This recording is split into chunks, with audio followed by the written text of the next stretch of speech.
大家好啊，歡迎你進入 Maitri 加油站，我係 Maitri 啊。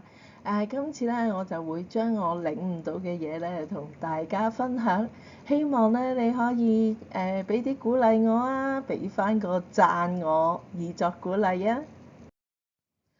我喺去洗手間嘅時候咧，望望下個洗手盤啦，突然間有啲嘢領悟到，好想同大家分享嘅，究竟係啲乜嘢？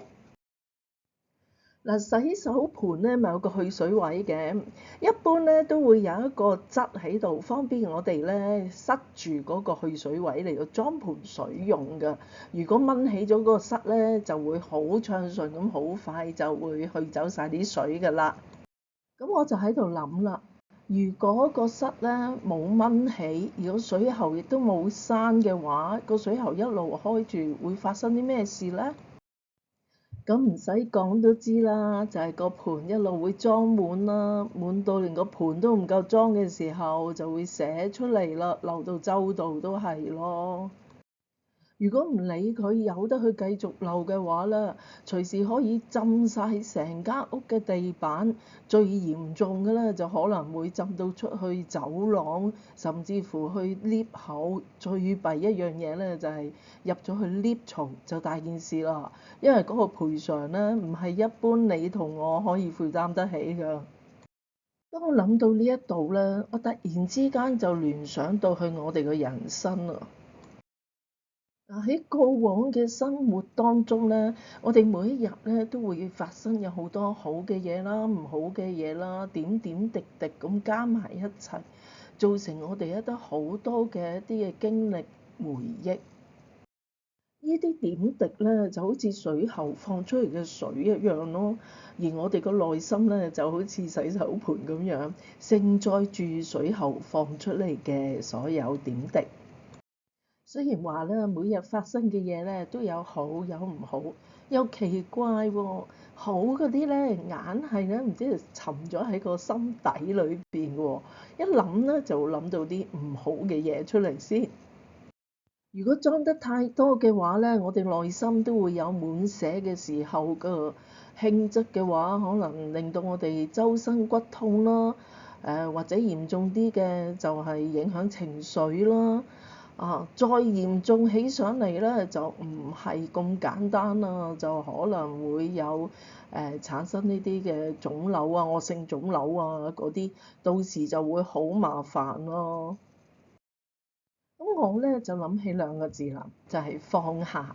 例如好似個洗手盆一樣啦，佢個去水位俾個塞住咗，所以先至會滿瀉啫。如果我哋將個塞及時掹走咗嘅話咧，咁啲水咪流走晒，咪唔會滿瀉咯。放下喎，道理咧就個個都明。同人哋講咧，亦都好容易，但係到自己做嘅時候咧，就硬係覺得好困難咯。講真啦，放下喎，真係一啲都唔容易㗎。其實我哋冇必要逼自己放下啲乜嘢啊。只要你能夠做到呢一樣嘢啦，就自自然然地，你唔覺嘅底下就會放下咗㗎啦。呢一樣嘢係啲乜嘢？就係放眼現在啦，就係將個注意力咧就放喺依家做緊嘅嘢度。可能你會突然之間發覺，咦，點解我以前一路都留意唔到呢啲嘢嘅？嗱，就好似行路一樣啦。